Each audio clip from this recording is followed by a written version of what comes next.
Ndugu mtazamaji wa Sibuka TV, na kusalimu katika jina la Yesu Kristo aliye hai. Mimi naitwa Mwinjilisti Donatsi Mahenge. Kwanza tuombe.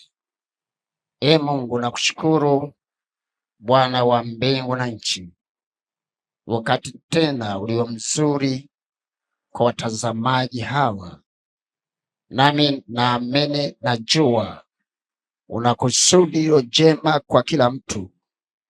Tazama na waleta watu hawa kwako, naomba sema nao, wahudumie wote. Neno lako halitakurudia bure, itafanya yale uliokusudia kwa kila moja.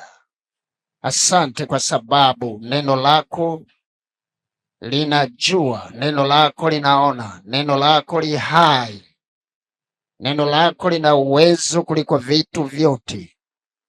Neno lako liko mbele zako, unalitazama upate kulitimiza.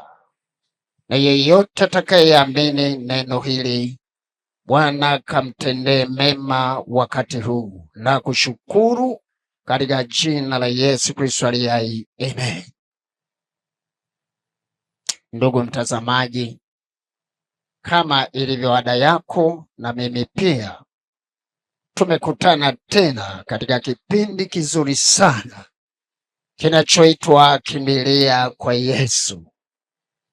Hatutaacha na tukati tamaa kumsema Yesu ni kimbilio kwa kila mtu, kwa sababu hii ndiyo kazi tuliyopewa na yeye mwenyewe.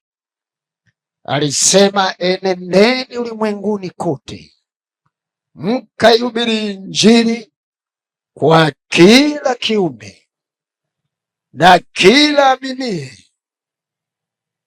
ataokolewa, asiamini atahukumiwa.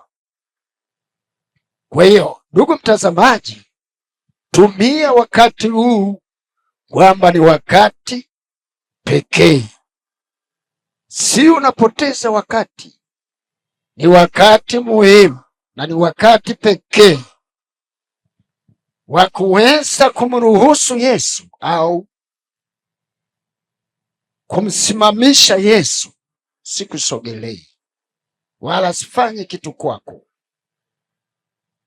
Kichwa cha ujumbe wa leo kinasema mwanamke aliyetaka kuponywa na Bwana Yesu.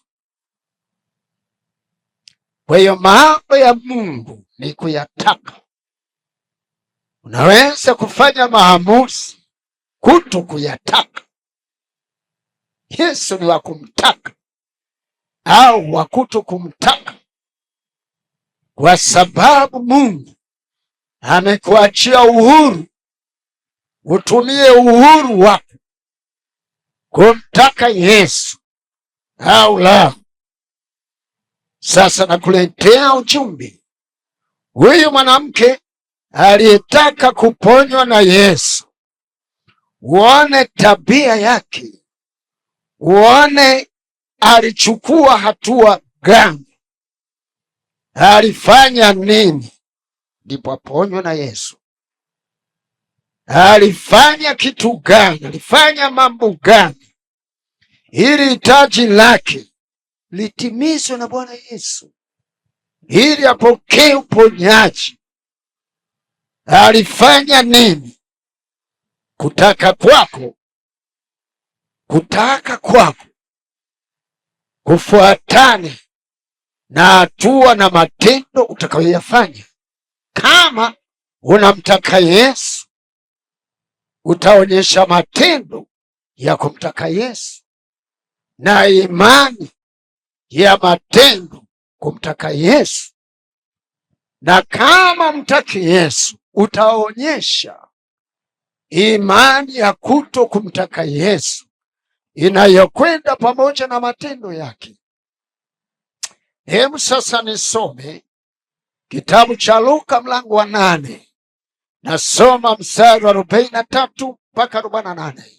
Hapo tunazikuta habari za mwanamke huyu aliyetaka kuponywa na Bwana Yesu. Biblia inasema, na mwanamke mmoja ambaye ametokwa damu muda wa miaka 12, aliyegharimiwa na mali zake zote kwa kuwapa waganga, asipate kuponywa na mtu yeyote. Alikwenda nyuma yake, akaugusa upindo wa vazi lake, na maana hiyo kutoka damu kwake kukakoma.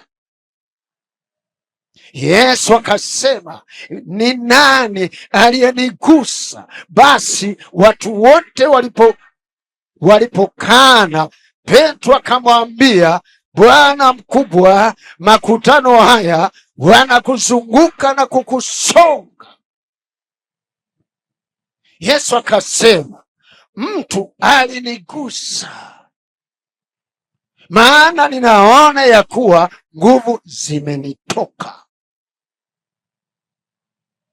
Yule mwanamke alipoona ya kwamba hawezi kusitirika, akaja akitetemeka, akaanguka mbele yake, akamweleza mbele ya watu wote sababu yake ya kumgusa na jinsi alivyoponywa mara.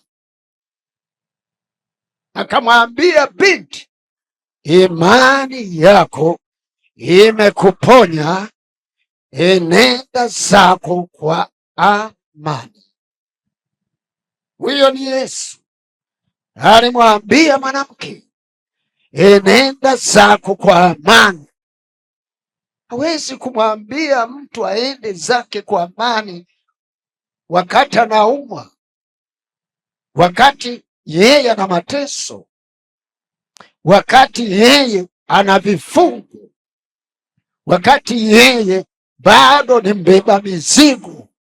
Yesu hawezi kusema hivyo. Je, ndugu mtazamaji, unataka leo Yesu akwambie imani yako imekuponya, enenda zako kwa amani? Ni kusema Yesu alimponya, alipoponya ndiye akapana amani. Yesu Kristo, Biblia inasema, ni mfalme wa amani. Yesu aliwaambia wale wanafunzi, amani yangu ninayowapa mimi, si kama ulimwengu unavyotoa amani kwa watu. Ulimwengu unatoa amani ya kubabaisha, amani ya udanganyifu, amani ya uongo, lakini Yesu Kristo anatoa amani ya kweli. Kwa hiyo mwanamke huyu alitaka kuponywa na Yesu. Na kualika ndugu mtazamaji, shida zako, tabu zako, huzuni zako, mateso yako, magonjwa yako, sasa yaelekeze kwa Bwana Yesu aliye hai. Nami nataka nikuletee tena,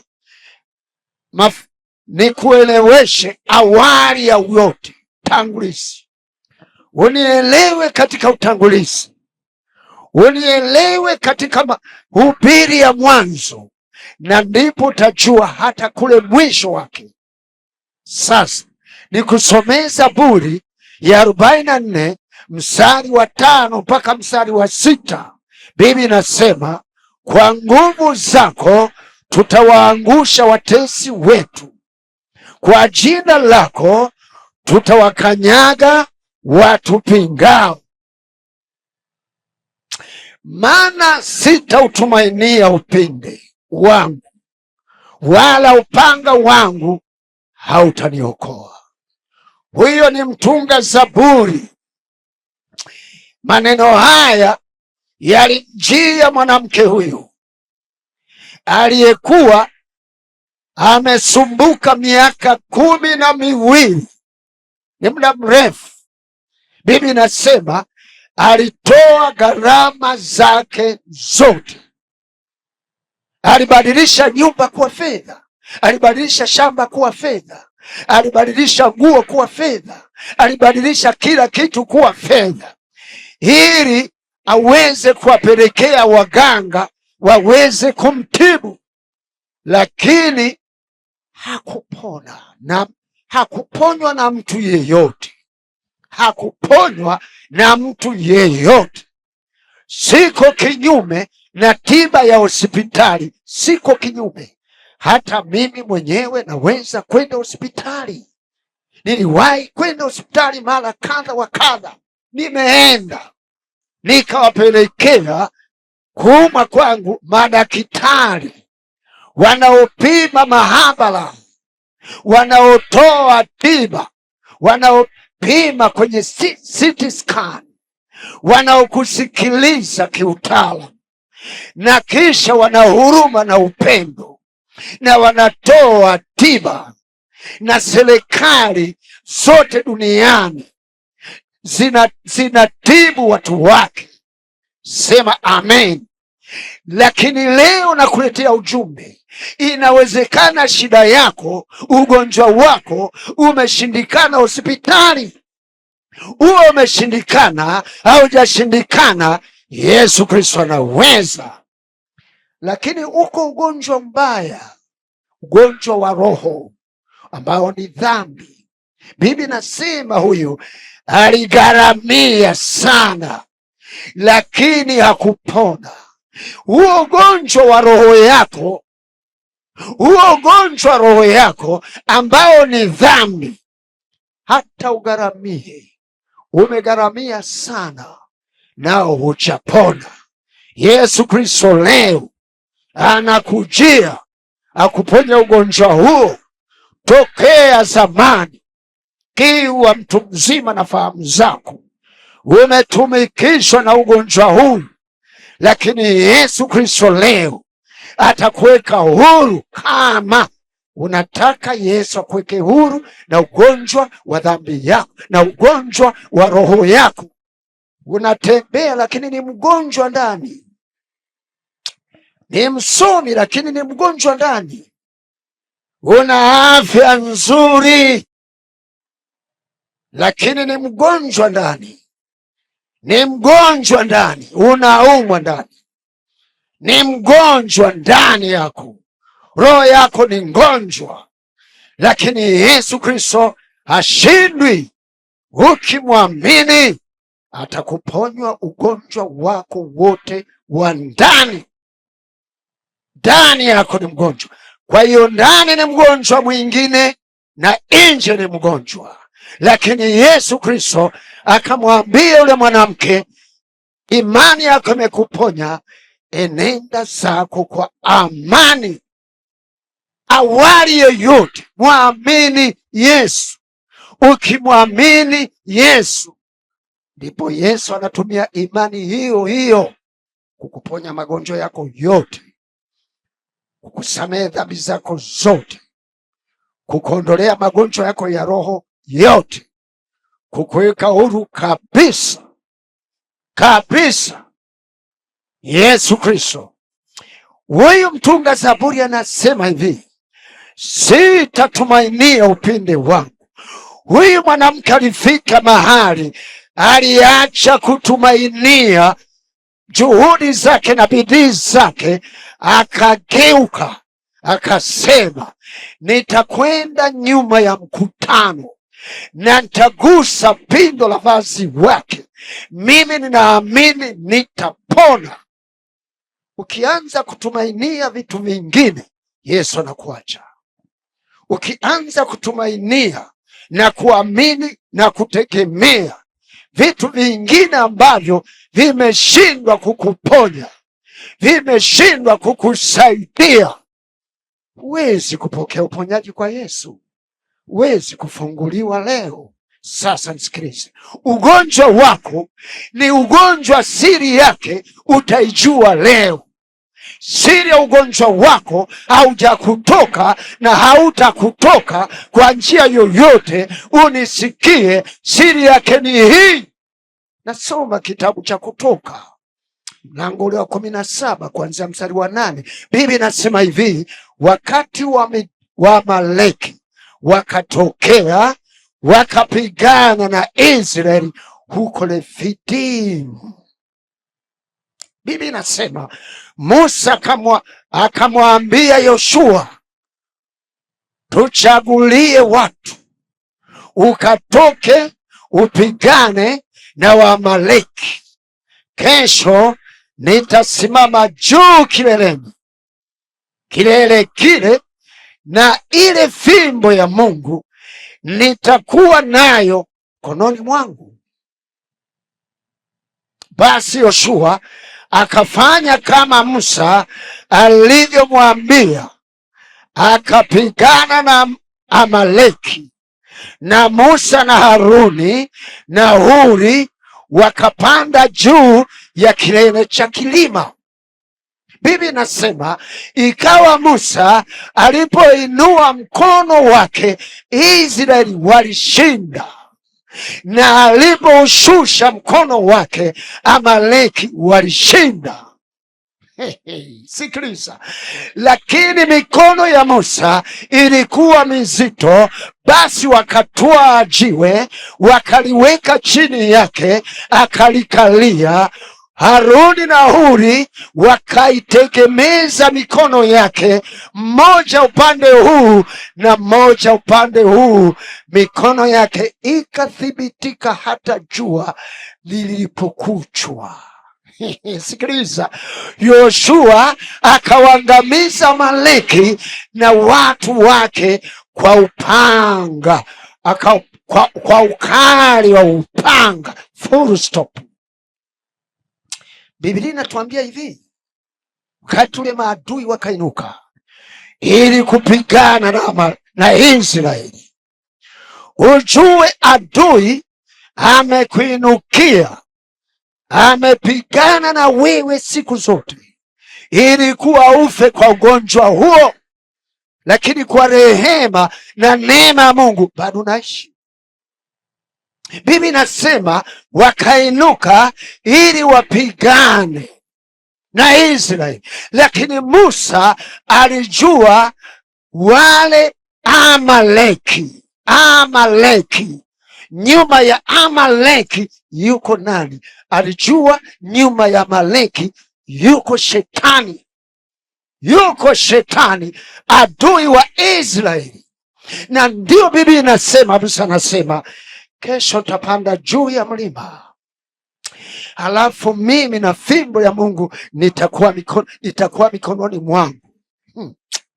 Haleluya!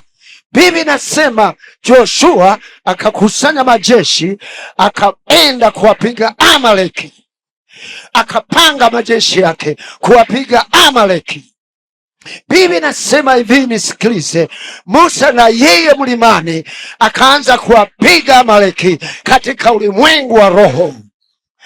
Kule kuna vita ya jinsi ya mwili chini ya Joshua akiwapiga Amaleki, lakini mlimani kwa Musa kuna vita katika ulimwengu wa roho. Musa anapigana na Amaleki, anampiga adui Shetani aliye nyuma ya Amaleki, anampiga kwa jina la Bwana Mungu wa majeshi, kwa jina la Yesu Kristo aliye hai. Nisikilize, ukiamini jina la Yesu linaweza kila kitu. Halishindwi jina la Yesu. Mara nyingi umesema wewe ni Mkristo, lakini Kristo mwenyewe hujaona jina lake likifanya kazi. Biblia inasema, Yesu alisema, nimewapa mamlaka ya kukanyaga nyoka na nge, kisha mtaamuru pepo kwa jina langu, pepo watatoka, magonjwa yatatoka, dhambi zitatoka, mizigo itatoka. Yesu ni mtatua matatizo. Unisikie, Biblia inasema wakati ule Musa alipokuwa kiomba, anainua mikono yake juu, Israeli walishinda vita.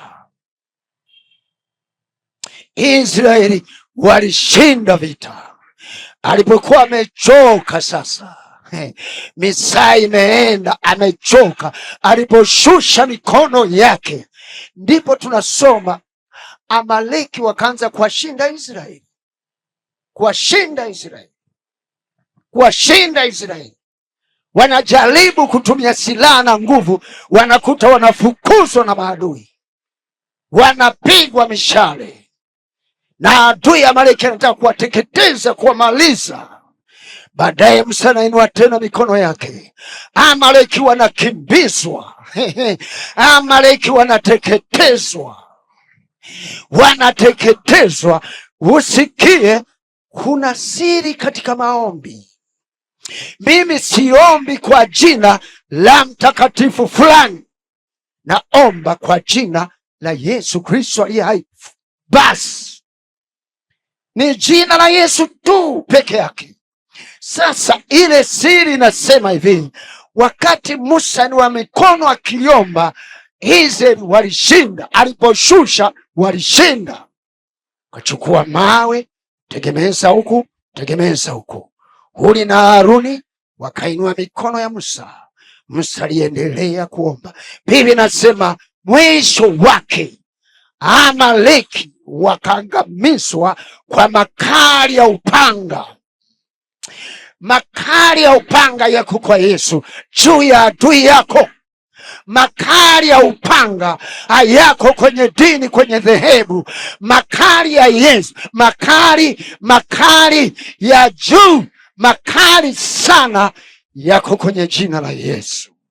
Maana Biblia inasema kwamba Matendo ya Mitume mlango wa 4 mstari wa 12, Biblia inasema hakuna jina jingine walilopewa wanadamu chini ya mbingu litupasalo sisi kuokolewa kwalo.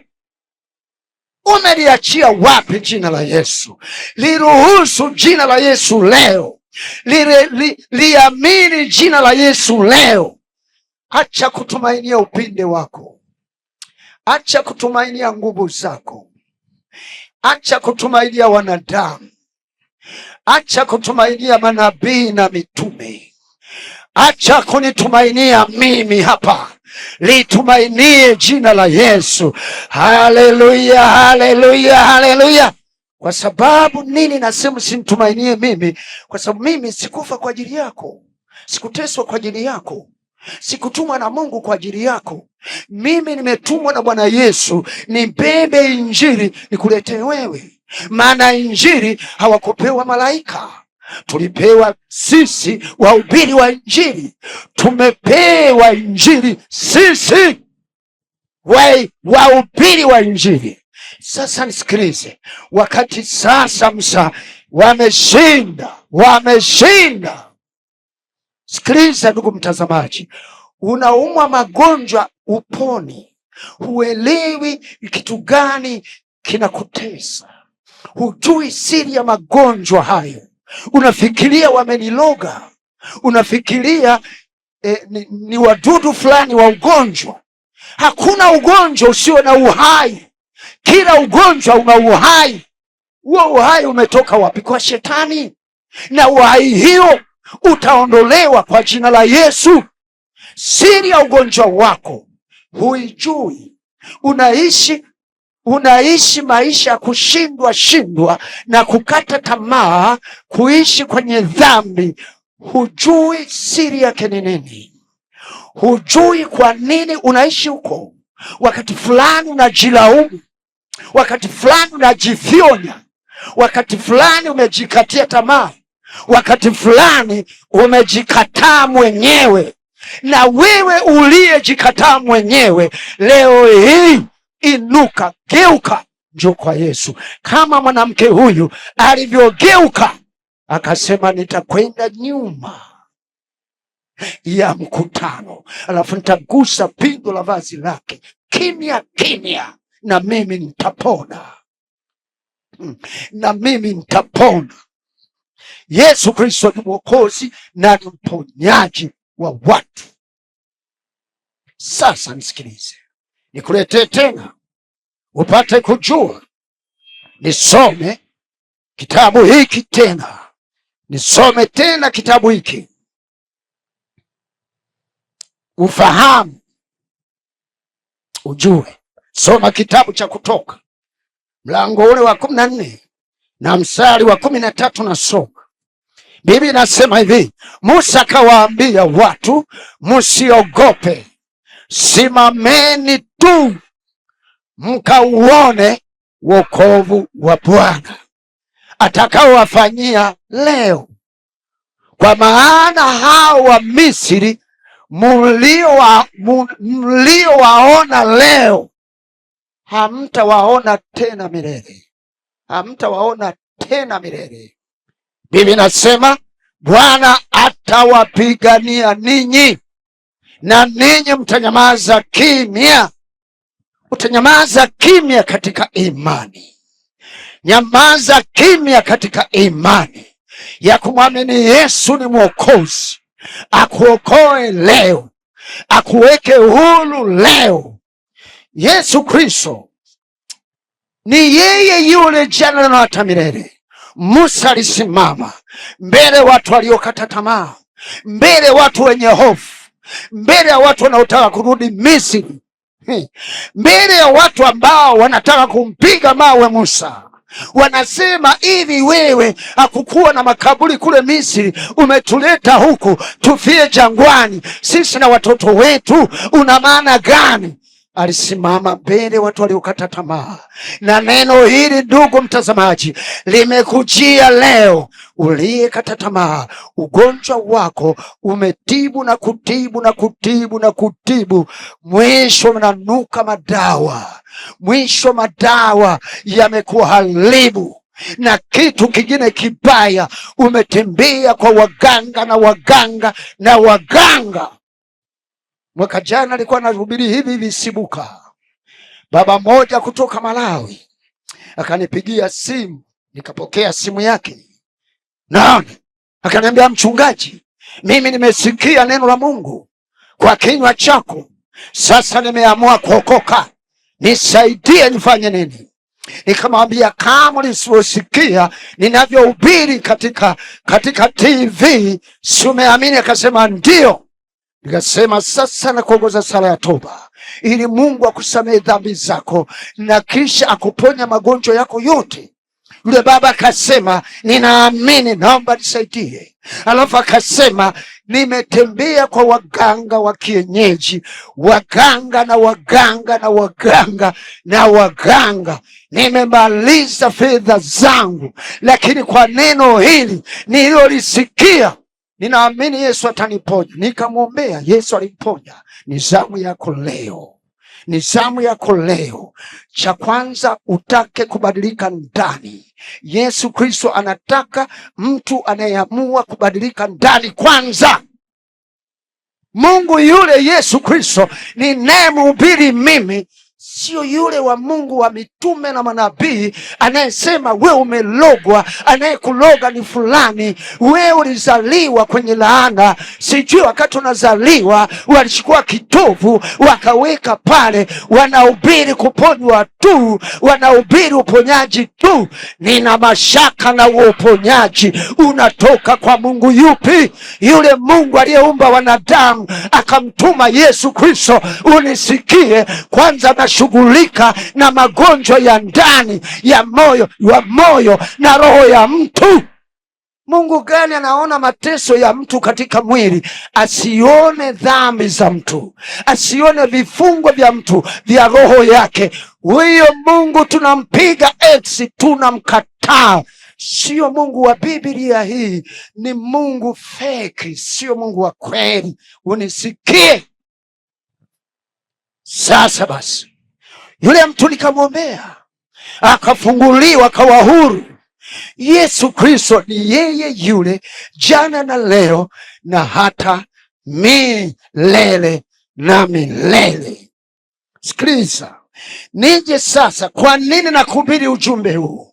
Kwa nini nimekuletea ujumbe huu? Kwa nini nimekuletea? Nataka kusoma sasa kitabu kile cha Luka mlango wa 12 mstari wa 15 mpaka mstari ule wa 21. Mwanamke huyu aliishi maisha ya kibinafsi, aliishi maisha ya kiprivate. alikuwa anaishi maisha ya kiprivate. Nasoma hivi, akawaambia, angalieni, jilindeni na choyo, maana uzima wa mtu haumo katika wingi wa vitu vyake alivyo navyo. Kuna uzima sio ulio nao. Mstari wa 16 nasema, akawaambia mithali akisema, shamba la mtu mmoja tajiri lilikuwa limezaa sana. Akaanza kuwaza moyoni mwake akisema, nifanyeje? Maana sina pa kuweka akiba mavuno yangu. Akasema, nitafanya hivi, nitazivunja ghala zangu, nitajenga nyingine kubwa zaidi, na humo nitaweka nafaka yangu yote na vitu vyangu vyote. Kisha nitajiambia, nafsi yangu, una vitu vyema vingi ulivyojiwekea akiba kwa miaka mingi.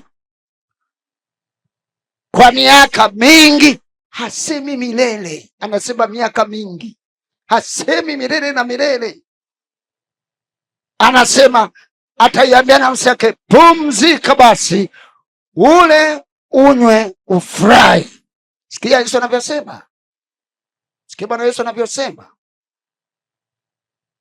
Lakini Mungu akamwambia, mpumbavu wewe, usiku wa leo wanataka roho yako, na vitu ulivyojiwekea tayari vitakuwa vya nani?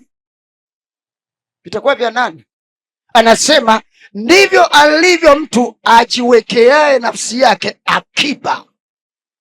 Anajiwekea akiba kwa ajili yake mwenyewe, asijitajirishe kwa Mungu. Leo jitajirishe kwa Mungu. Ndugu mtazamaji, una matumaini gani?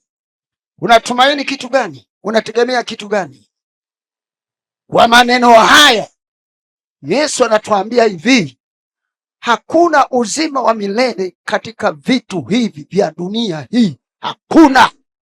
Ila mtu anasema, nitaiambia nafsi yangu, yani anajidanganya mwenyewe, anasema nitaiambia nafsi yangu, ule unywe ufurahi, kwa sababu una akiba ya muda, una akiba ya miaka mingi.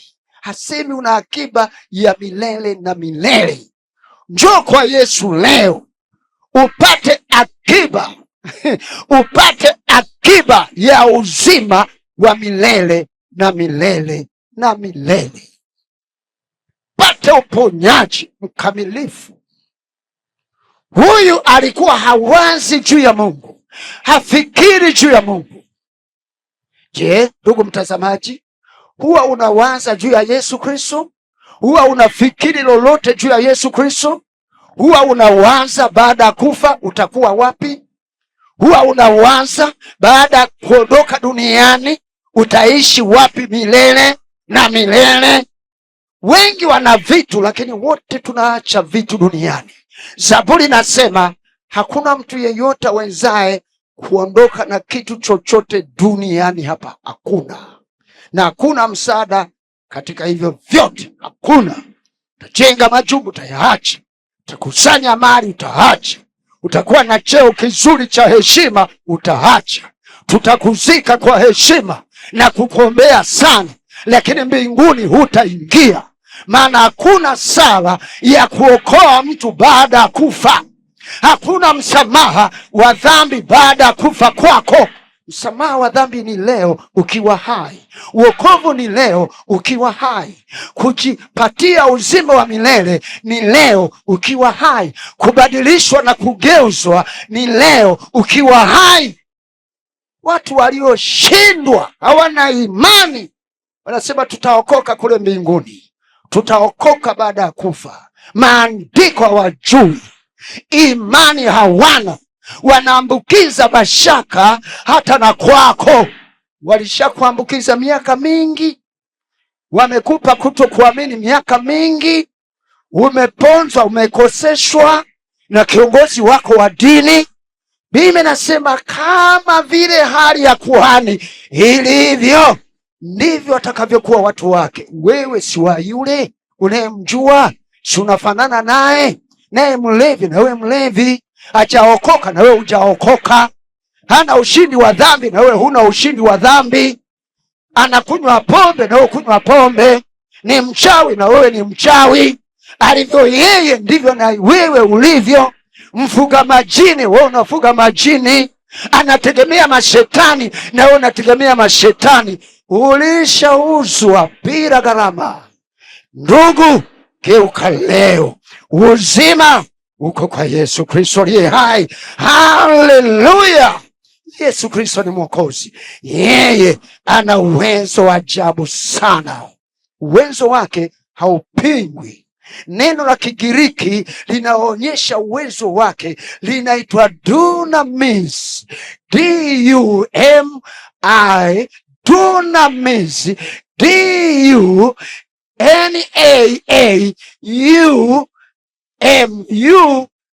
D-U-N-A-U-M-U-I-S, dunamis. Si unaabudu miungu ambayo haina uwezo, ambao ni dunamis. Si unaabudu kwenye dini ambayo haina uwezo kama dunamis. Yesu Kristo ana uwezo top. Ana uwezo, Kigiriki nasema the dunamis. Ukija kwake utakutana na dunamis. Unawezaje kumwambia Yesu mwenye dunamis, uwezo usio na mipaka, usio na kina, usio na marefu, usio na mapana? Unawezaje kusema haokoi? Unawezaje kusema haponyi? Hayo ni matatizo yako. Hiyo ni kutokuamini kwako. Sasa ninakwambia hivi, amini ujumbe huu, na Yesu Kristo aliye hai yuko papo hapo. Geuka uje kwa Yesu mwenyewe.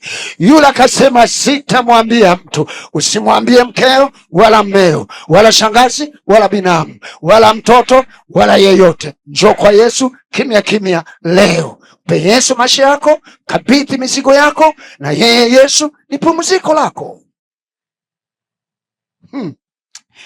Ninakwenda kwenye ujumbe sasa. Ujumbe wangu leo kwako unatoka mstari ule wa 43 mpaka 44 pale Luka 8. Nasoma hivi: na mwanamke mmoja ambaye ametokwa na damu muda wa miaka 12, aliyekuwa amegharamiwa mali zake zote kwa kuwapa waganga, asipate kuponywa na mtu yeyote.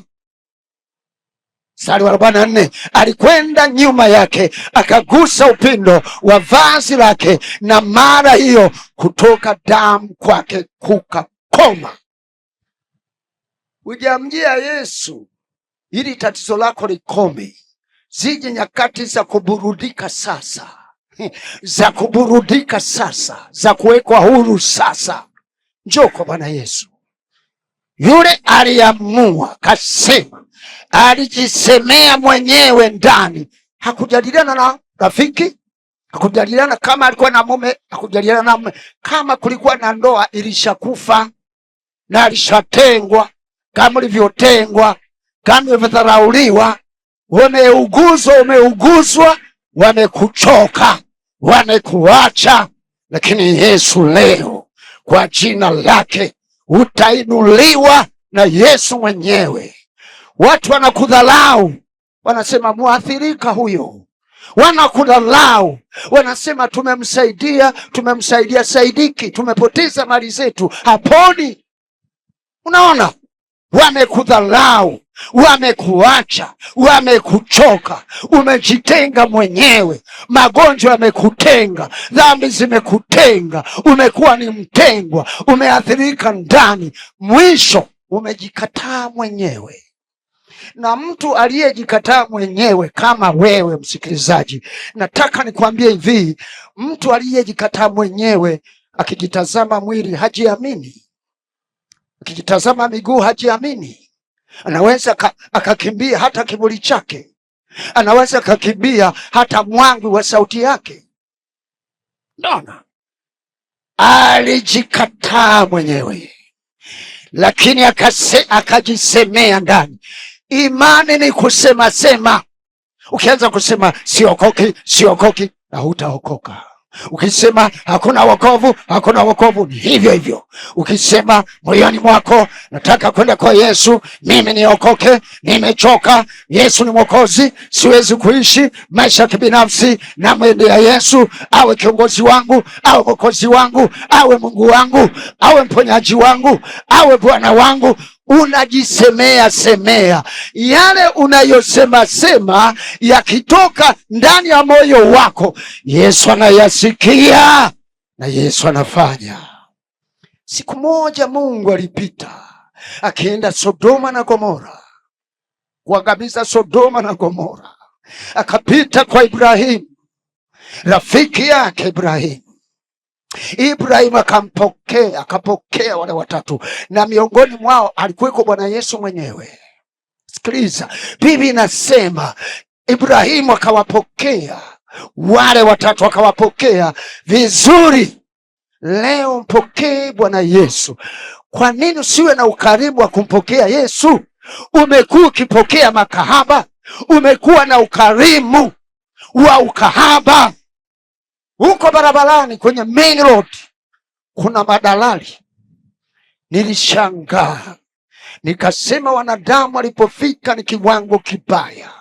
Kuna madalali wa nyumba, madalali wa magari, madalali wa mashamba, madalali wa kupangisha watu, madalali wa kila aina, na wako madalali wa makahaba.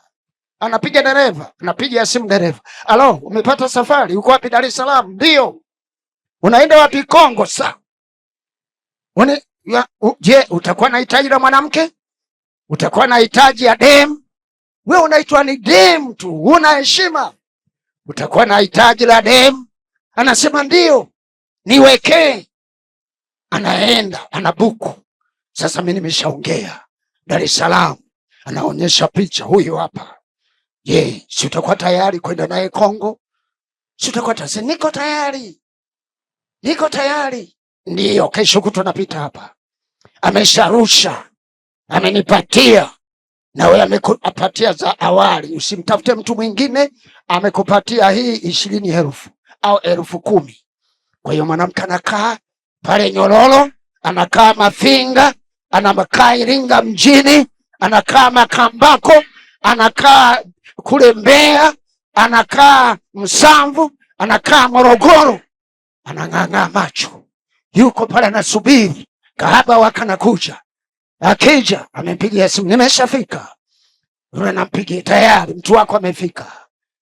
Wala yani ni mkalimu, hata kwa mwenye ukimwi, hata anayetokwa yani hata anayetokwa usaa, hata aliyevimba kanywa dawa za zile za kuongeza siku, anasema kanywa sana, na anajua ni hivyo. Ni kupanda gari na kuwa mkarimu na kwenda Kongo, wanakaa wiki mawili, wanarudi, anamdamp. Maisha gani hayo? Wewe ni mgonjwa tu, gonjwa wa roho. Kwa jina la Yesu, wewe dalali wa makahaba, usipookoka utakiona jehanamu, utakiona hukumu yako ni mbaya. Yesu maisha yako leo. Na wewe mruka kinjia huko barabarani kila siku, nausha karanga, unajiuza mwenyewe tira. Kwa nini umekuwa mkarimu kwa mambo ya dhambi?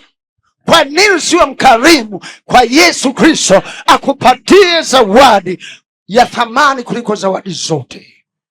Umekaa katika hayo, unafikiri ni mazuri, unafikiri ni ya thamani, kumbe ni mabaya. Mungu hapendi kuona ukaba wala kusikia.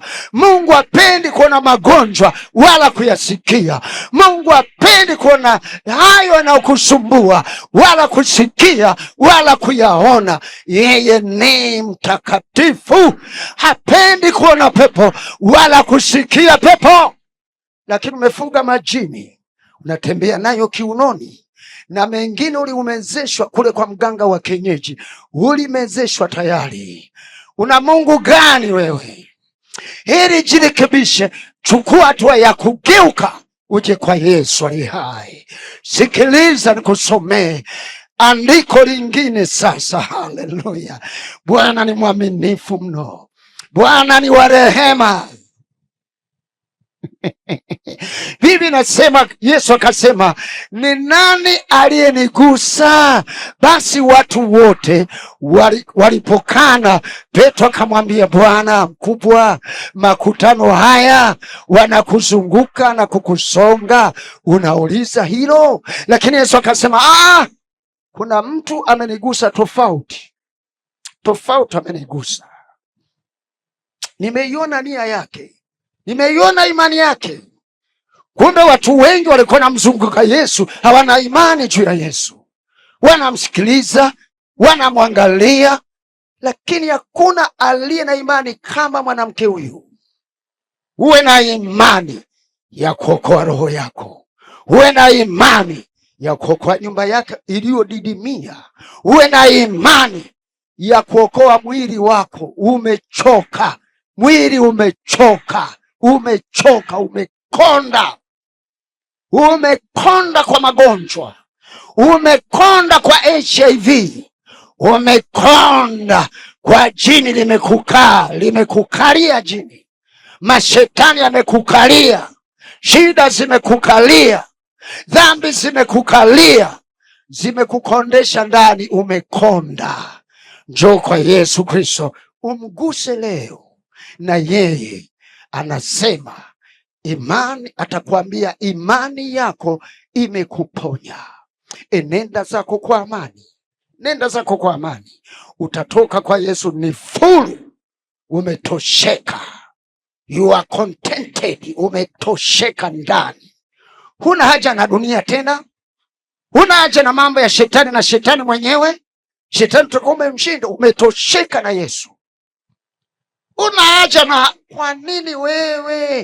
kwa nini wewe original mwenyewe yupo? Kwa nini utumie second hand? Kwa nini utumie second hand wakati mwenyewe super brand Yesu Kristo yupo? Yesu Kristo ni zaidi ya super brand. Super brand. Zaidi ya hapo. Mpokee Yesu Kristo leo. Bwana atakuweka huru, na magonjwa yako Bwana atayaondolea mbali. Yesu anataka imani ya kumgusa,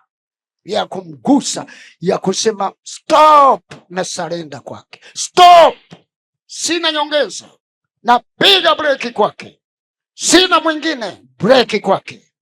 Piga breki kwa Yesu leo. Ni kikomo cha mambo yote, ni kikomo cha mateso ya aina zote, ni kikomo. Anakomesha Yesu.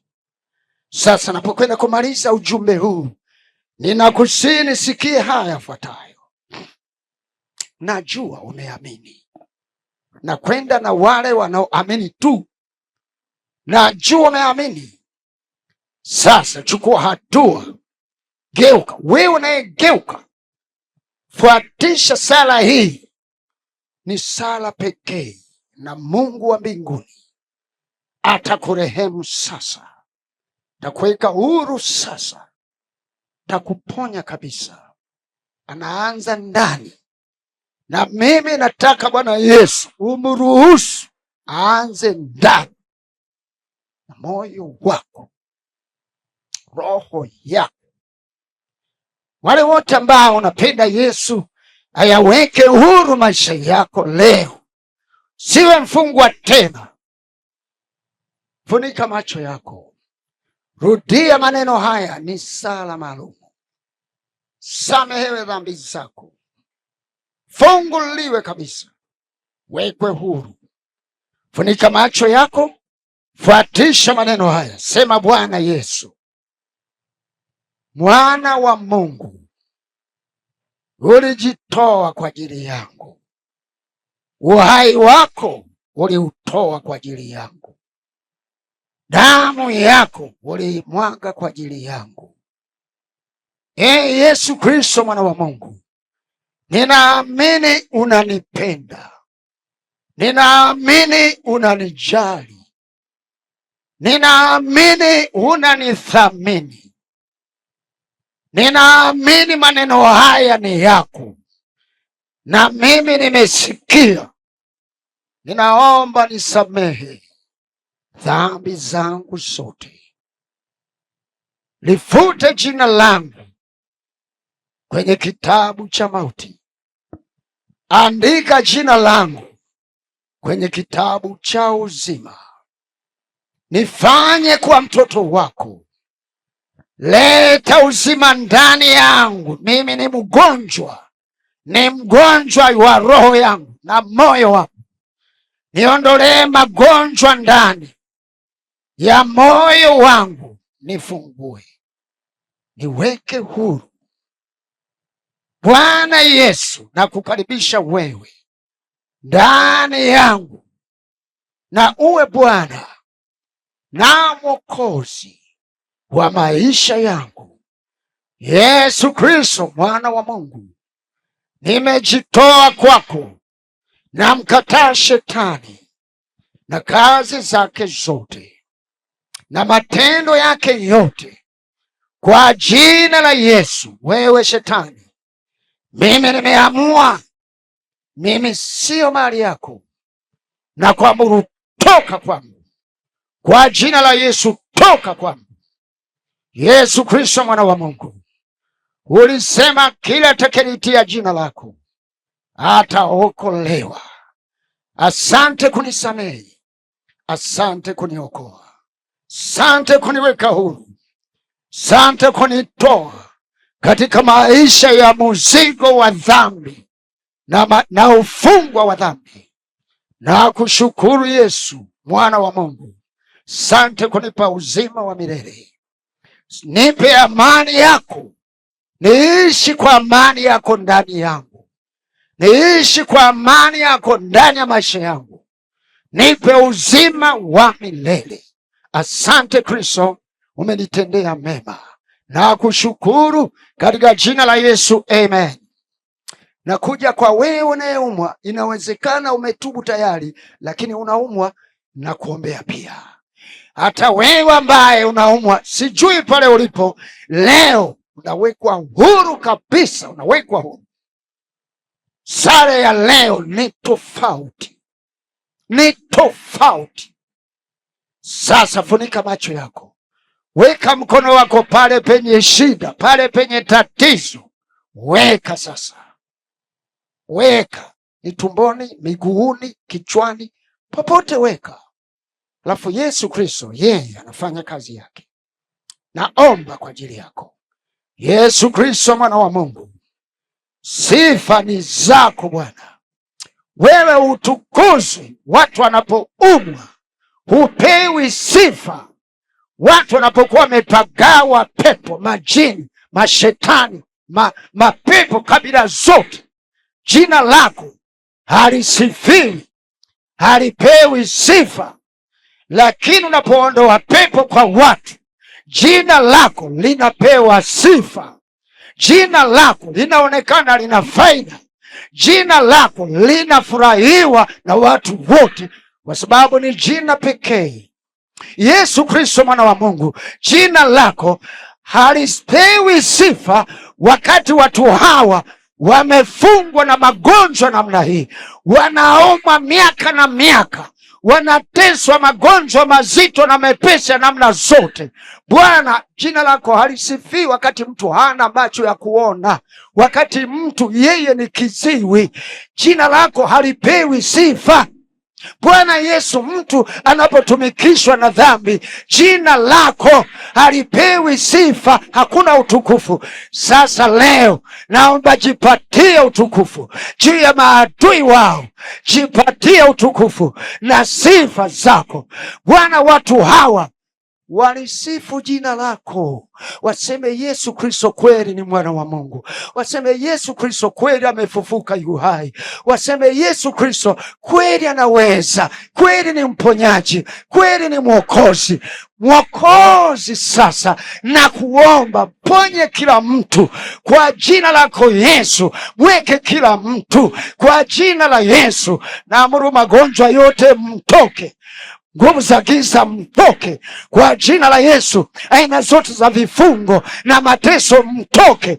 Huu ni wakati wa jina la Yesu kupewa sifa. Wewe sasa unayenisikiliza, ndugu mtazamaji, fuatisha ninavyosema, na wewe sema hivyo hivyo. Fuatisha maneno haya, sema: Bwana Yesu, mwana wa Mungu, asante kwa jina lako, nami kwa jina lako Yesu nakemea magonjwa, nakataa magonjwa, nakataa vifungo na mateso kwa jina la Yesu. Toka shetani, toka majini, fuatisha hivyo hivyo. Toka magonjwa, toka shetani, toka uziwi, toka uwete, toka kumwa tumbo, toka vifungo kwa jina la Yesu.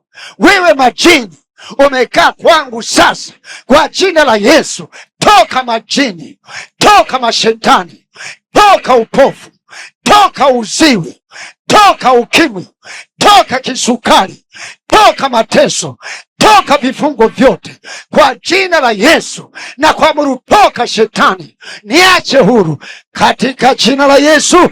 Toka ndani yangu katika jina la Yesu. Toka ndani yangu katika jina la Yesu. Toka kichwani, toka kifuani, toka miguuni, toka sehemu zote kwa jina la Yesu aliye hai. Wewe shetani, toka katika jina la Yesu. Shetani, nimekushinda. Shetani, nimekushinda kwa jina la Yesu. Mimi sasa ni mzima, mimi sasa ni mzima kwa jina la Yesu. Sasa natembea, sasa niko huru. Asante Kristo, mwana wa Mungu, wameyafanya haya yote. Jina lako libarikiwe. Sante Bwana. Sasa jina lako linaenda kupewa sifa, linaenda kutukuzwa. Umesema katika Malaki, jina lako ni kuu katika mataifa. Popote alipo, iwe Kenya, iwe Tanzania, iko Malawi, sijui Zaire, sijui Kongo, sijui popote anaposikia maombi haya, ameponywa na kuwekwa huru. Jina lako linaenda kusifiwa, linaenda kupewa sifa, na sifa ni zako Bwana. Asante. Wale ufunuo walisema umestahili wewe kupokea utukufu, kupokea nguvu, kupokea ufalme, kupokea mamlaka. Walikusifu, ni wewe pekee. Na kushukuru mno. Wote na waweka mikononi mwako, uwabariki, uwasaidie kwa jina la Yesu, amen. Na juu umepokea muujiza, nenda EAGT kanisani, kaabudu pale, kashuhudie Mungu aliyokutendea. Sema nimeokoka, sasa nina Yesu wakusaidie. Sema nimepona magonjwa, nina Yesu watakusaidia. Kama EAGT haipo, nenda mahali pale ambapo ni pazuri pa kumwabudu Bwana, pale ambapo wanahubiri kama sisi wanasibuka tunavyohubiri. Kuna walimu ndani ya Sibuka TV, kuna walimu, kuna wainjilisti, kuna wahudumu wazuri, unawafahamu. Nenda kama hapo wale wanavyohubiri. Kama EAGT haipo, usipofanya hivyo, adui atakurudia tena, na atarudi mara mbili kukuteseni, na mwisho one kaburi. Mungu awabariki wote. Tutakutana kipindi kijacho, siku kama ya leo na wakati kama huu. Mungu akubariki sana. Naweza kunipigia simu, namba yangu 0754610985. Mungu akubariki sana. Asante. Mungu awafunike wote, awape neema yake. Amen.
Baraka TV.